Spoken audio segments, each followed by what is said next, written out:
Hello, everyone, and welcome back to the podcast. Thanks so much for listening and being here today. Wherever you are, I hope you're having a fantastic day.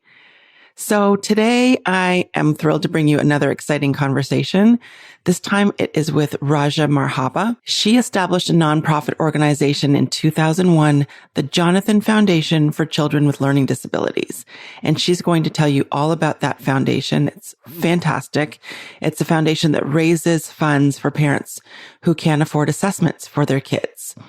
And Raja has been a force in the special education space. She was actually selected and completed the first cohort of a federally funded special education advocate training program. But she's here to talk about her experience as a parent, navigating special education for her two children, and really to discuss how parent education and perseverance can make a significant difference in a child's life. So let's get started. Millions of kids struggle with learning, processing, and social emotional difficulties. These challenges interfere with their ability to reach their full potential. Dr. Karen Wilson is here to help. Her extensive background in pediatric neuropsychology and higher education have prepared her for this unique mission. Listen as she delivers content to inform, educate, and empower parents and educators. This will enable you to identify challenges that kids face and get them on the road to achieving their full potential. This is Diverse Thinking, Different Learning by Child Nexus. Hi, Raja. It's so great to have you on the podcast. It's awesome to be here. What an honor to be with you, Dr. Wilson. Thank you for having me.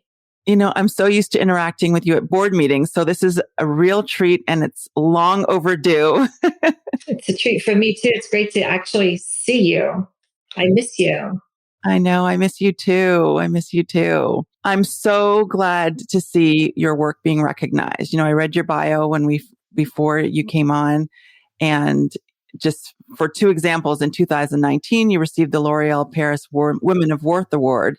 And last year, you received the Diane Lipton Award for Outstanding Advocacy, which I couldn't agree with more because you do so much for the community of kids with learning disabilities and kids with mental health challenges. And so before we even get started, I just want to thank you for the work that you're doing. And again, I'm so glad to see your work being recognized. I appreciate that. And I appreciate the opportunity to be here with you.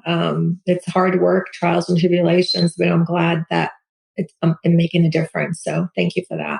And you absolutely are making a difference. And, you know, I was thinking about, I often think about who we're going to have on the podcast. And we've had a number of experts in the medical field, in the psychology field, speech and language. And they've come on and they've talked about the importance of assessment and intervention and evidence-based approaches to evaluation and treatment. But you know firsthand why those things are important.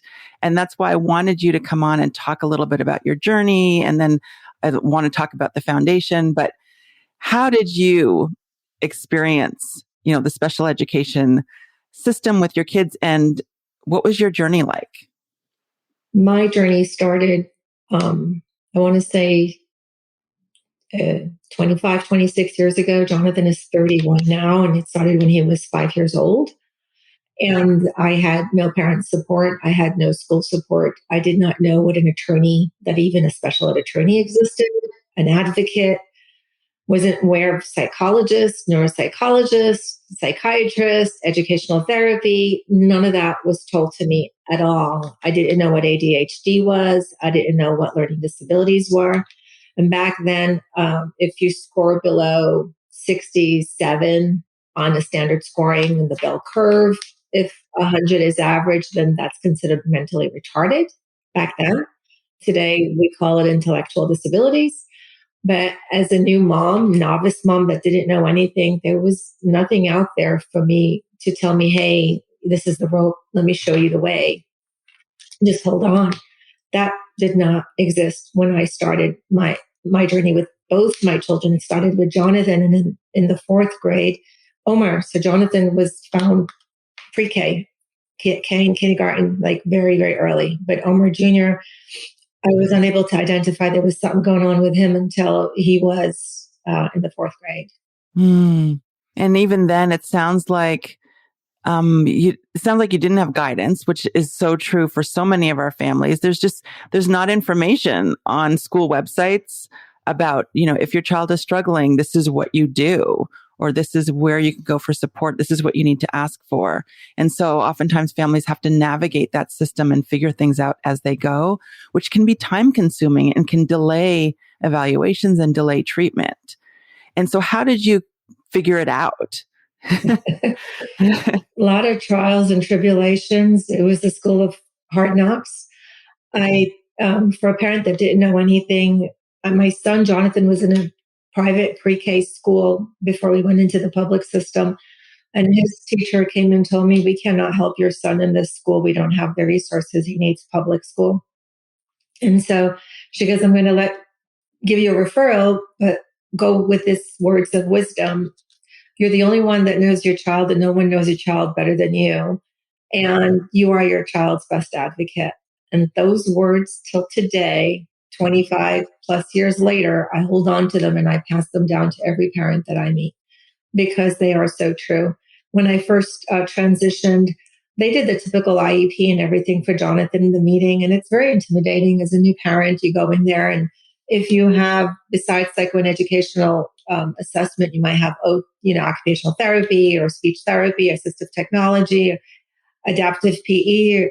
Then you have 10 to 20 people in the room with you. So you're a new parent walking into a school meeting for your child, and you're the only non-paid staff in that room, and you're at their mercy. So you're depending on everybody in that room to read their report and to tell you what's going on with your child. And some of the information is alarming and you don't understand it. And then there's a lot of data that's thrown, and the data tells the story of the child. And when the individuals in the IEP meeting start telling you what's going on with your child based on their assessment and their report, my opinion back then, novice mom, they pick and choose the information they want to tell you. So you don't have the full picture of what's happening in that room for your child for that particular report for that assessor that's reading it. And so as time went on, I started to learn what the different scoring meant, whether it was scaled or standard or percentage, and what the medium is and what the numbers mean. It's not just the school report cards and the standardized testing that the school does statewide and what's happening in a teacher comment or parent concerns. You have to look at the data and the assessments and understand what the professionals are seeing and what they're recommending in their reports. And it's not always that what's recommended is being implemented.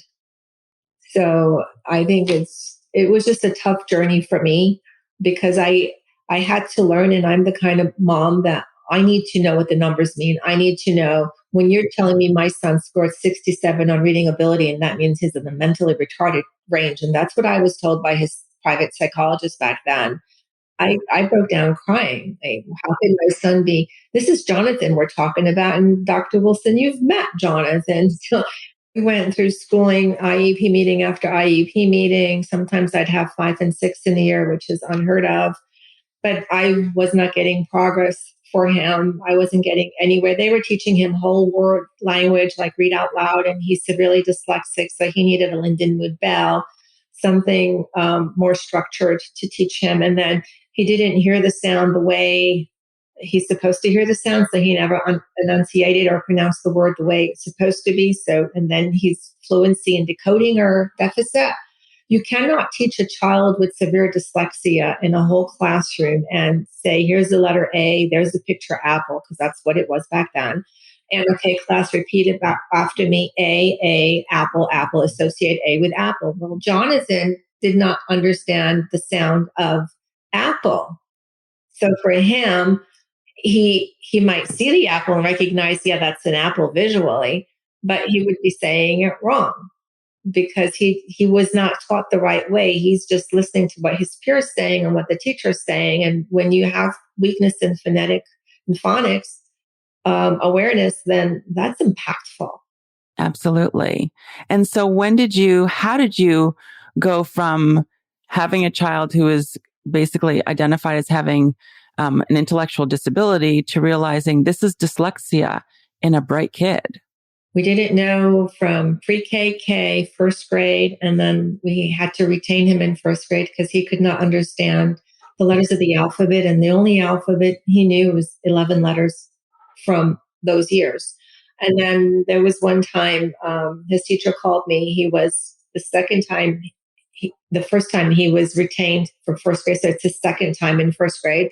And she says, your son can't read. And I says, 4 months into the school year, how'd you figure that out? And so she had, how they have like a half a table and the kids are sitting opposite the teacher on the half a table and each child reads a portion of a book and the teacher gives them the time. Well, he was ironically the last child to read. So he has high comprehension. There are so many hidden abilities and disabilities within the confinements of our brain that need to be exposed. And when you don't expose them, you can't see the truths.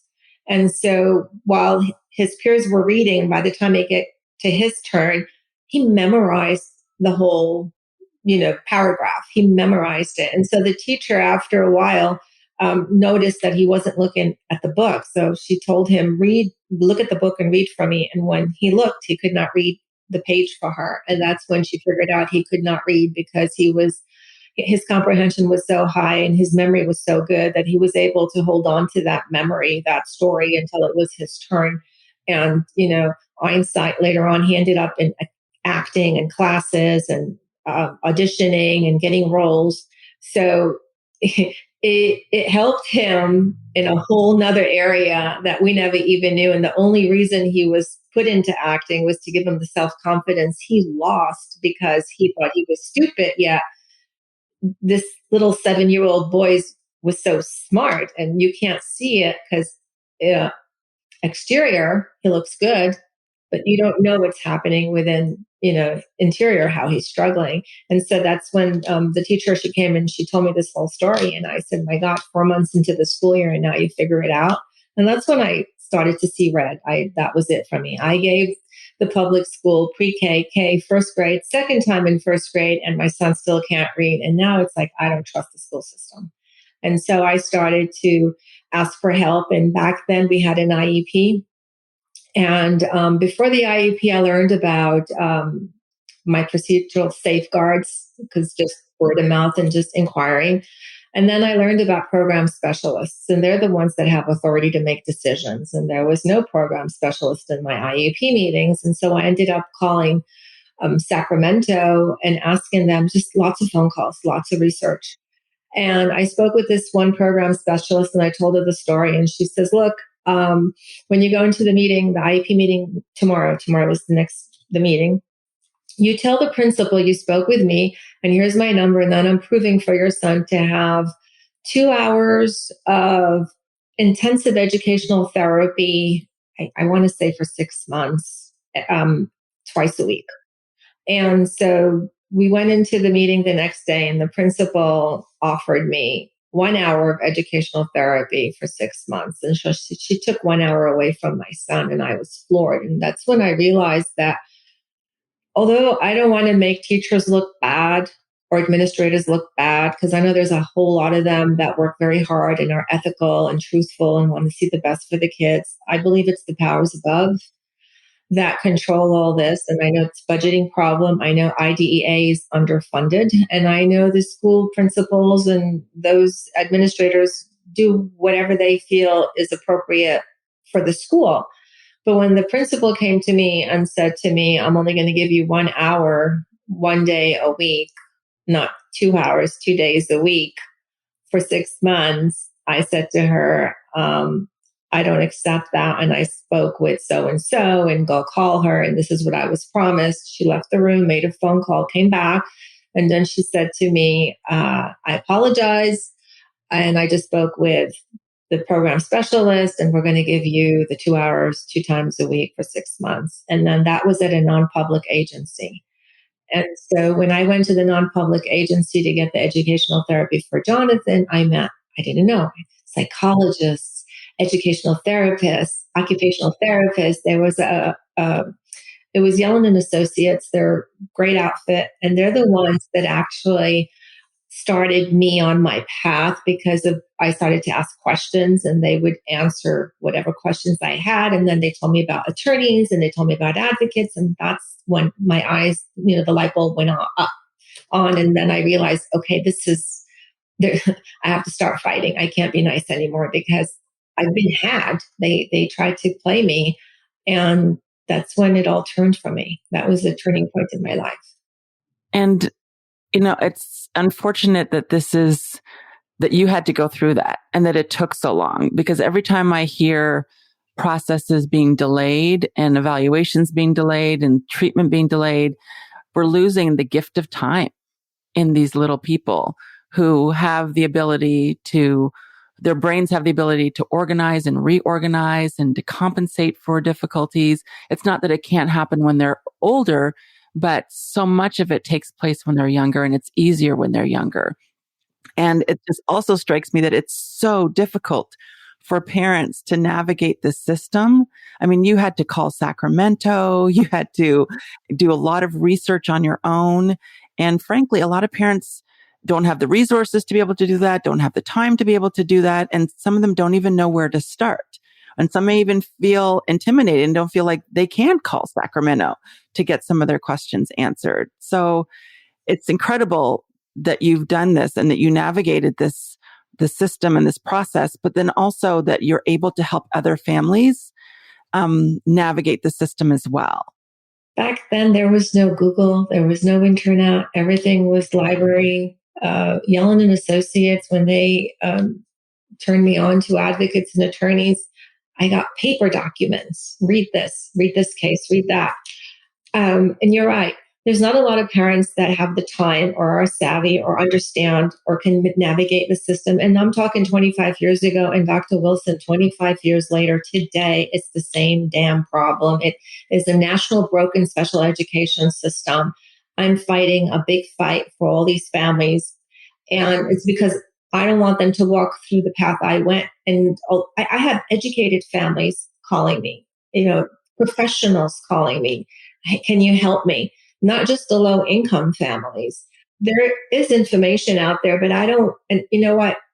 Because I'm writing the book, which we'll talk about later, I Googled on the internet trying to find resources. Yes, they have resources. This is what you do with an IEP. This is what you do with a psychoeducation and all this, but they're segregated. They're not cumulative. They're not together. And so you have to go through so many different websites and put so many different keywords into the search engine to get information. And then you have to put it all together and make it make sense. And there's a whole lot of information out there. And so it's not that simple to get answers. Yes, the answers are, everything's on the internet. Yes. But do you understand what you're reading? Do you understand how the system works? Do you understand the process of an IEP? Do you just believe what the school tells you? Do you want to be a better, more educated parent when you walk in there and the schools, for example, I have a parent right now in Arizona, I'm advocating for her. She says, she goes, oh, we're going to have the IEP next week. And I said, you can't have it next week. I'm not available next week. They have to give you a time and collaborate with you where it's convenient. Oh, no, they don't do that here. We can't. I said, what do you mean they don't do that there? So I went to IDEA law. And I took the code section because it's federal. Federal supersedes all state policies and all school policies. And I said to her, the law says that the school has to give the parent an opportunity to come up with a time that's convenient for the family and the school to have the meeting. And I was just, gosh, we're 2022, Dr. Wilson. This is stuff I was fighting in 1996. It hasn't changed.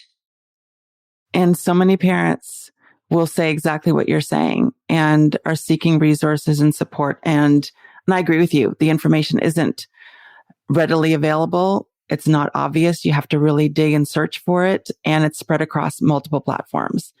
And by that being the situation, again, it's delaying time for kids, and we're doing them a disservice when we don't get them the support that they need when they need it. And I think about you talking about a reading score of 67, a standard score where an average is 100 plus or minus 15. And that's the problem when we look at one particular domain. When we look at reading and say, well, this is where a child is without any information about memory. You talked about your son's exceptional memory with comprehension. So if we just looked at that reading score, we'd think that this is a child who's really functioning in a very low range, but we don't see the whole picture. We don't see the whole child, and we don't see those incredible abilities that the child has.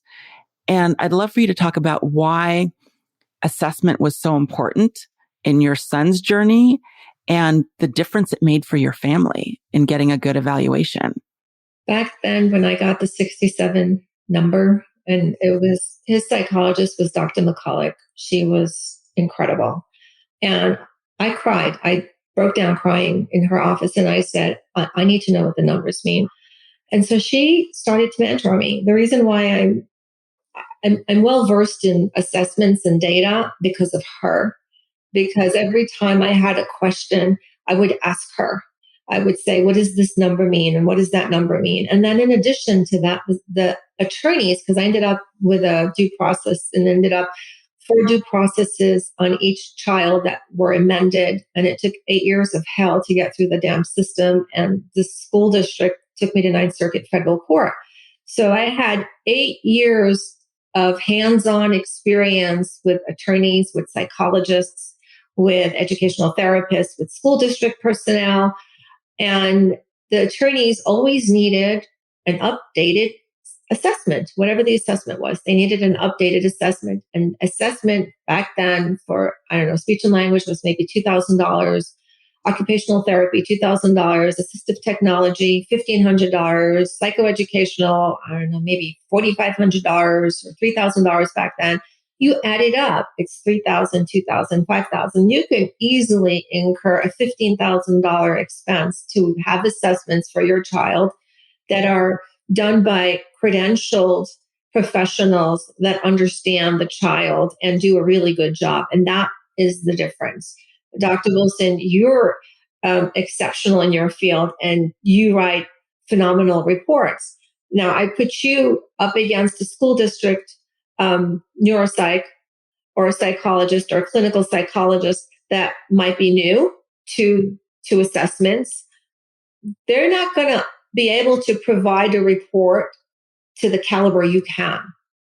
And so assessments became very important to me because I realized that was the key ticket for the attorneys to show what's going on with the child, what's really happening. Because some of these assessors, some of the school assessors are good. I'm not here to bash the school system, and I'm not here to bash teachers and assessors at all. I just want to say, what the truth is, what I experienced. I have advocated for over 300 families since 2013 that I have record of, and I've been advocating since 2001 with no record. And so I have met these psychologists and these assessors that tell me what the numbers are and what the numbers mean in meetings. And because Dr. McCulloch and other assessors and other people that I had been introduced to and become friends with and forged a rapport with them taught me otherwise. And then I learned what the law was. And so then I would learn, get this code section and get the information from my mentors, if you will, and then go to the school district. And then I would be this novice mom up against the school district psychologist. And now we're talking the same talk. It is so important for a family to have someone professional, an assessor, to be with them, if not an advocate that's well versed in assessment and IEPs and in the system, to be able to rebuttal to what the school says or doesn't say. And the assessors that did assess both my sons, imagine 10, 15,000 per one son, and I had 2 lawsuits, 10, 15,000 per another son. This is just assessments, and we're not even doing therapy. We don't even have an IEP. You have no intervention yet. Nothing. And then when you put the professional assessment next to the school district assessment, sometimes, there are discrepancies in the school district assessments. And then you need the private assessment to rebuttal that. And you need the professional credentialed individual that assessed in that particular area to be with you to rebuttal what the school district is saying or not saying, or what the parent may agree or not agree with. And the only way to figure that out is to get somebody independent that is well recognized and respected in the industry to provide an assessment in whatever area that you can take with you and say, here, we don't agree with you, and this is what we feel is going on with the child. So the assessments became huge for me. And growing up with the system, if you will, and going through all the trials with both my sons and the astronomical expense that goes along with it and the emotional stress that tears a family apart. And is that why you focused on assessments when you started the Jonathan Foundation?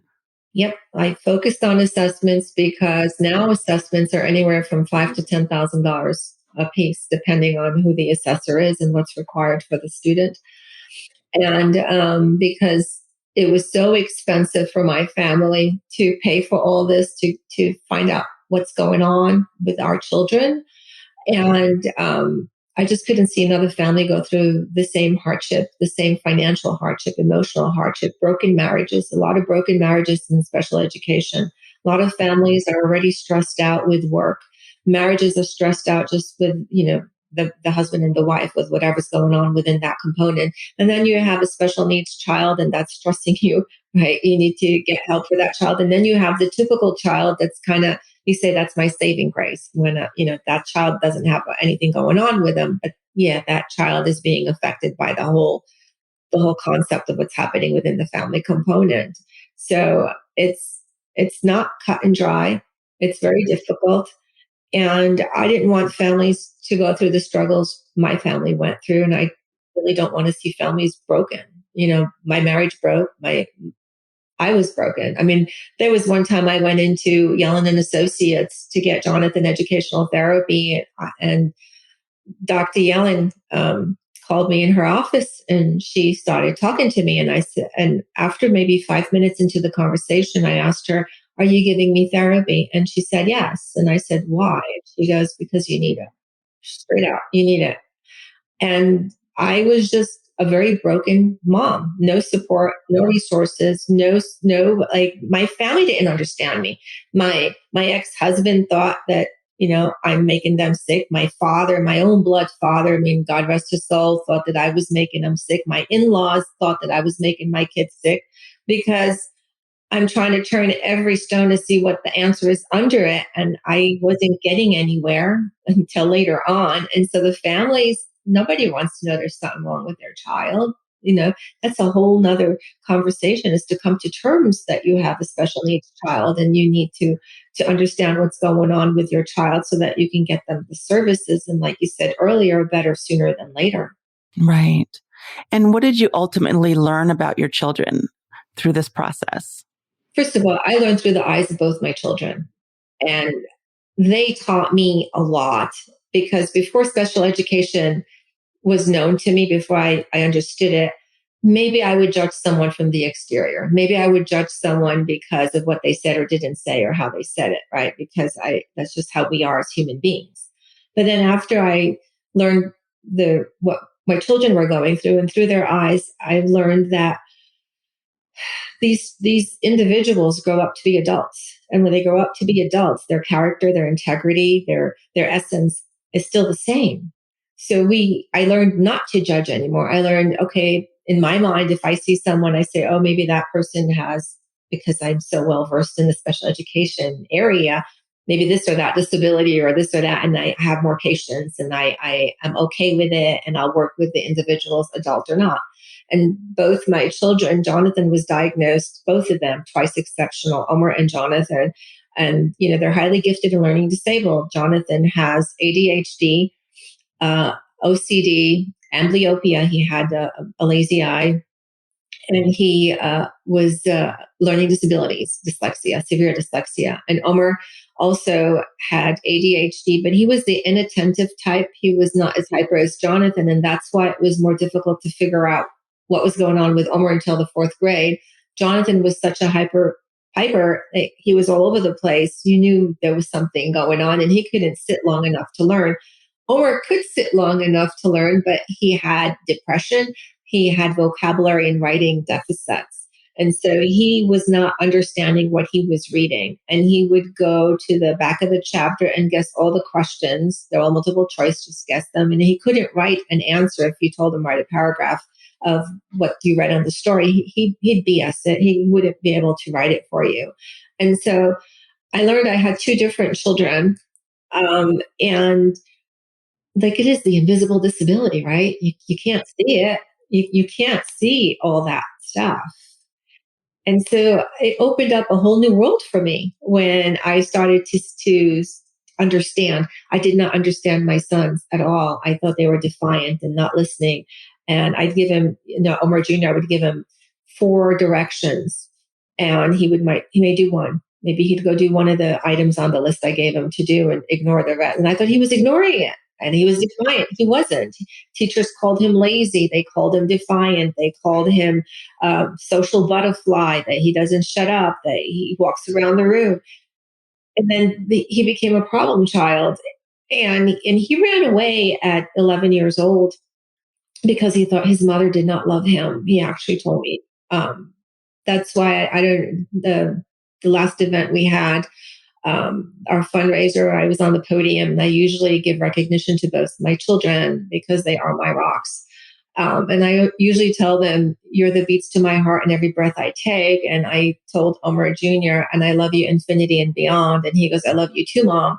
And nobody understood that. But what that little story was, when he was 11 years old, he got into a little argument with his dad, left the house, slammed the door, never came back for about 3-4 hours. And I was concerned, ran around the neighborhood, couldn't find him, parked the car in front of the house and just crying, sobbing. And here comes Omar walking up the pathway. He comes to the car in the window and he says, why are you crying? And I says, because, oh my God, I love you. I thought I lost you. And where the hell did you go? And the first words that came out of his mouth was, you mean you love me? You mean you love me? And then that opened up another world for me. And I said, oh my God, I'm so focused on my special needs Jonathan, who's hyper Piper. And Omar was my saving grace because he was so passive and calm that he needed help and I didn't see it. And he thought I didn't love him because Jonathan took all my attention. And so then I realized how difficult it is for a parent to love all the children equally and to show the love equally to all the children, because I think that's one of the most difficult tasks we have as parents when we raise our children. And they opened up my eyes. When I say I saw through the eyes of my children, that's one example how I learned from my children how wrong I was. I was very wrong. So it's not easy when you have a special needs child and you're trying to navigate the system and raise a family and be a wife or a husband, whoever the parent is, or a partner, whatever the situation is. It's not simple. And that's a good example. I mean, all of the examples that you've given are good examples of when a child struggles, that it doesn't only impact the child, it impacts every member of that family in different ways, and everybody needs different levels of support. But if you have to support your child who's struggling and then also kind of navigate the system and even, fight for your child, it can be exhausting. It's time consuming. And then again, you lose time that your child desperately needs in order to access the curriculum, in order to learn and to be recognized for their strengths as well as the areas of weakness. 100%. I think there is a lot of time wasted that we're not capturing for the children, because I know a lot of schools do SST meetings, student study team meetings, and they do 3 or 4 of them a year before they even decide to evaluate. And I think that's wrong. I think that's a crime, because the time is wasted. And you can tell with the report cards, you can tell with the teacher comments, you can tell with the standardized testing, hey, there's something going on here. Why are you having all these SST meetings? And it goes back to budgeting, my personal opinion. It has to do with the budget. And I get students that come to me at 16, 17. Well, how much time do I have to make a miracle by the time they graduate high school? That's if they're on a high school diploma track and not on a certificate.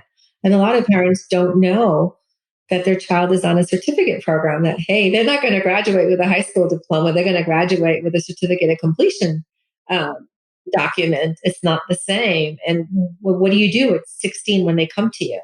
It's tough. The sooner, the better.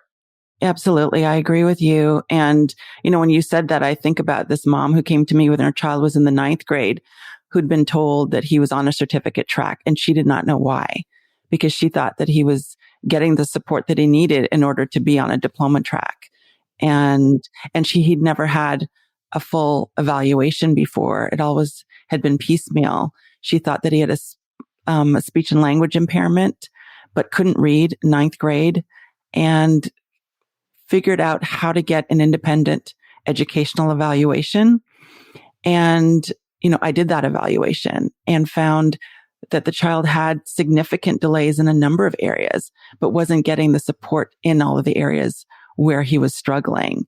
And that's a significant delay for 9th grade to not get a full evaluation until you were in 9th grade.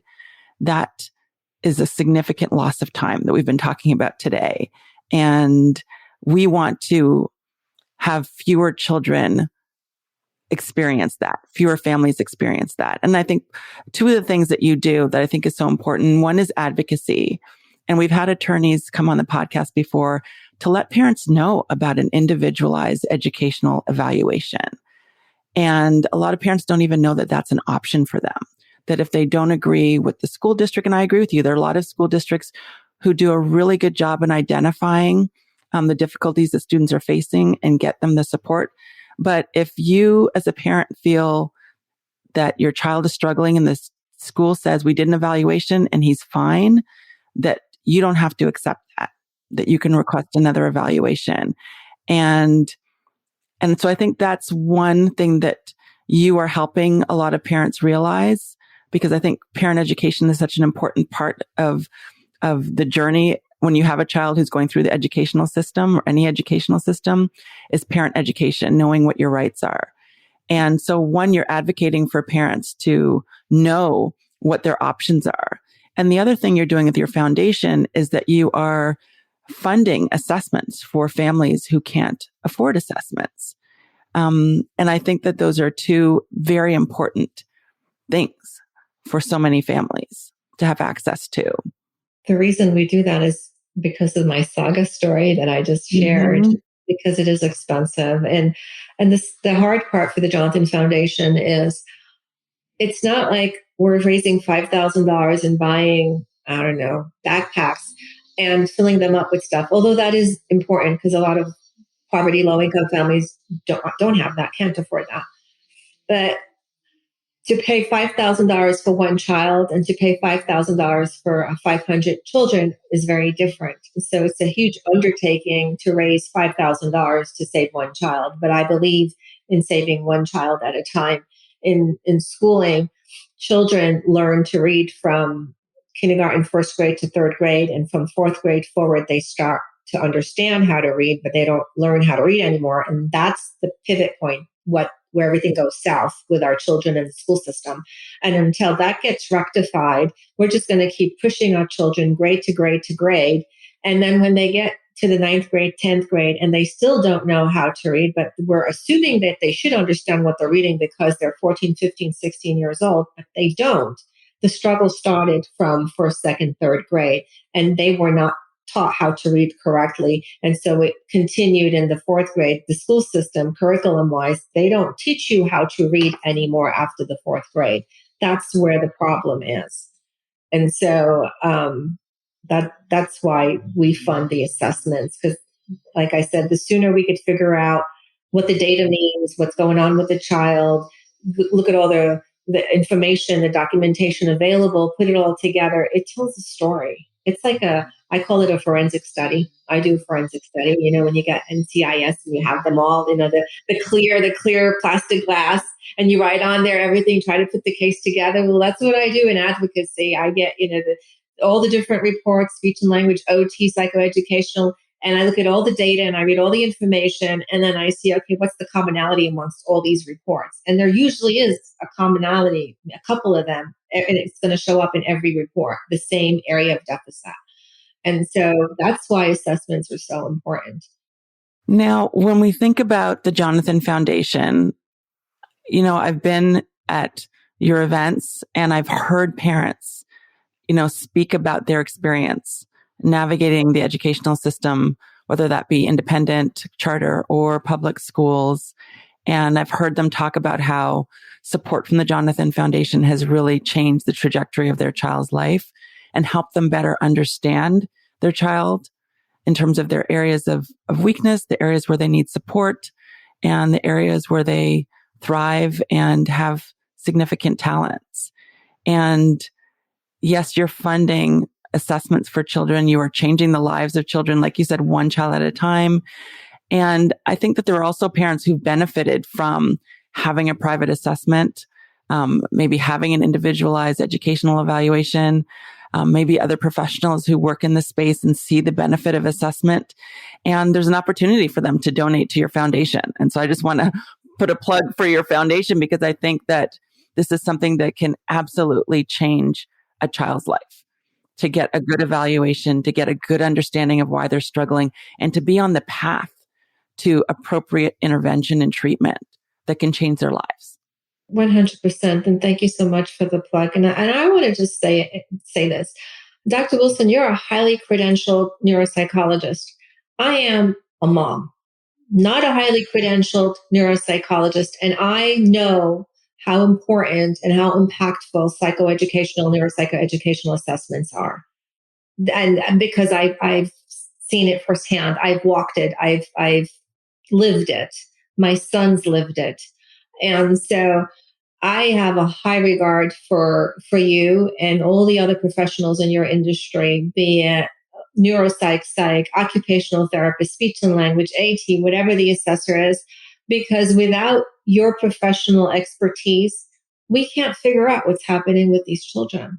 And I'm a novice mom telling you how important what you're doing is, because I've seen it. I've seen it firsthand. Right. You've seen it firsthand in your own children, and you've helped other families understand that data. And then oftentimes it's not easy to understand. And that's why, I wanted to have you here to tell your story, because it's one thing for me and other specialists to say, this is important.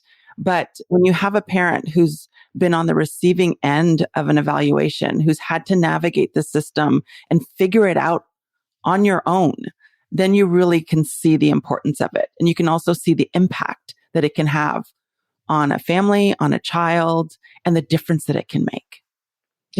We're saving lives. You're saving lives. All the professionals in your group, in your circle, your network circle, are all saving lives, because this is data that's necessary. And you have to do it right?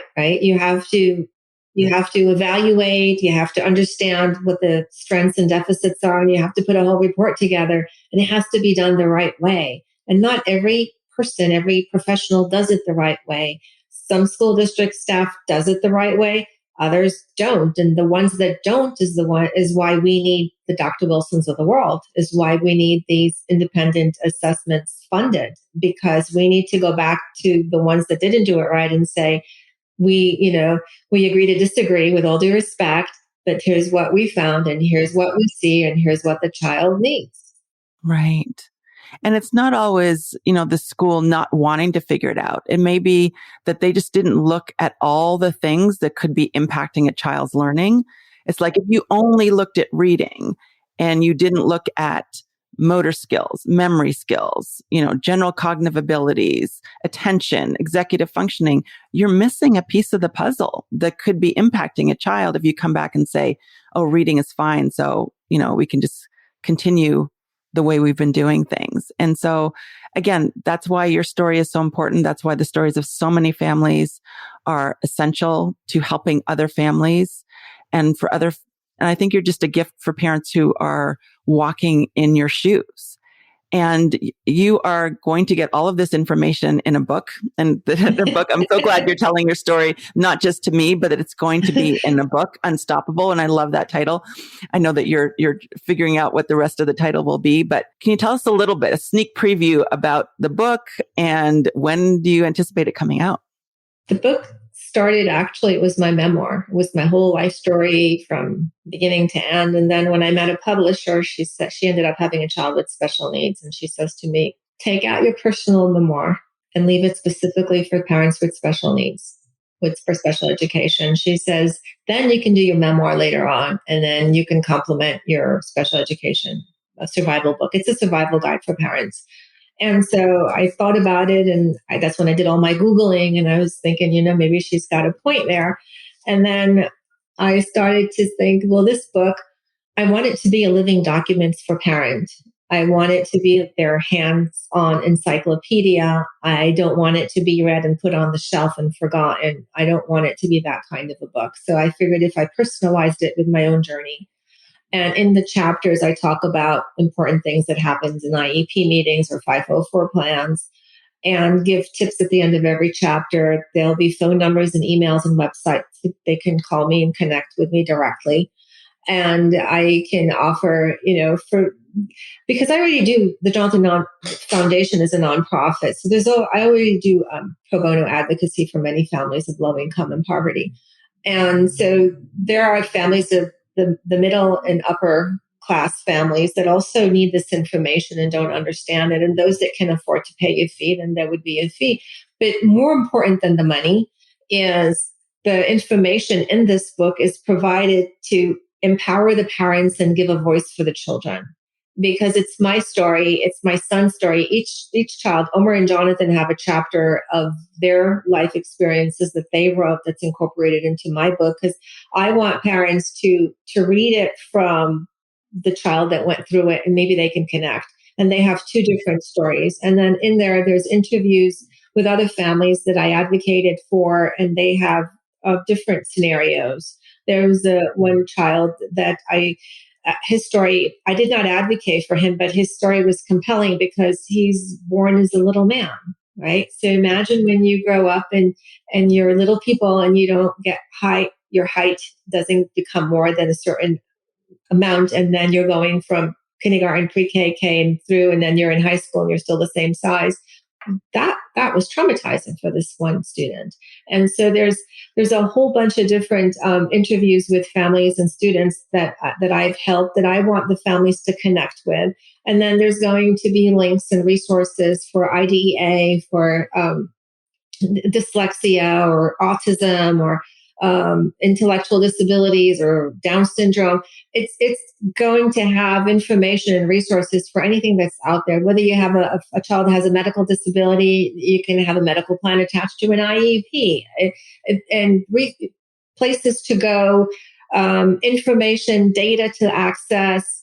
I'm accessible through the book if people want to call up and or send me an email, because all this information is going to be in the book, where I can just answer a simple email and it won't really cost much. If it's a simple question, it's not a big deal. Or if a family has an IEP meeting the next day and they just need one question answered, I'm happy to answer that one question.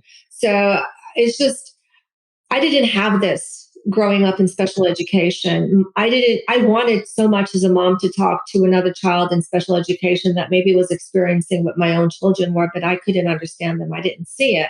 But maybe another child can tell me, because my kids were babies, 5, 6, 7 years old, and they couldn't tell me what's happening inside their brains.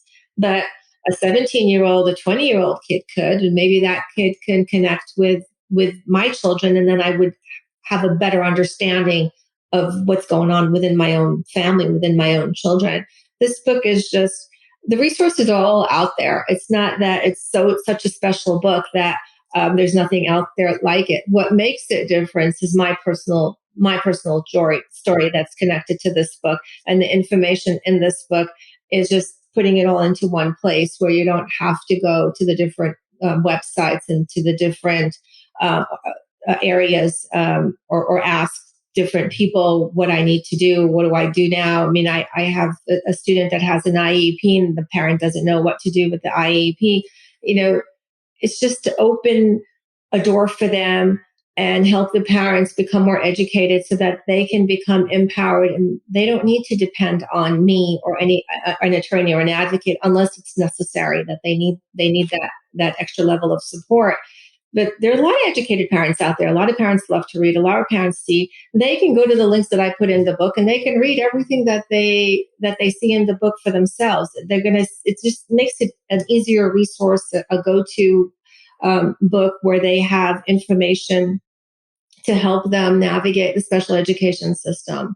It's really what it is. It's 504 and IEP navigating the system, and the system is a national broken special education system. And all my book is going to do is, one, help them connect with my story, because my story, it was a very, in my opinion, horrific when you get taken to Ninth Circuit federal court and sued by the second largest school district in the nation. I'm sorry.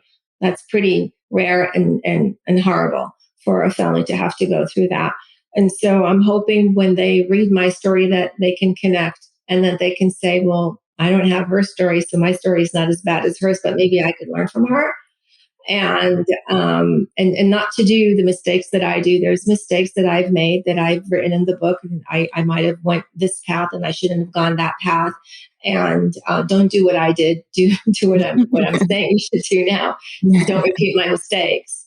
So it's just really empowering the parents, helping them to understand and connect and not to feel alone. You're not alone.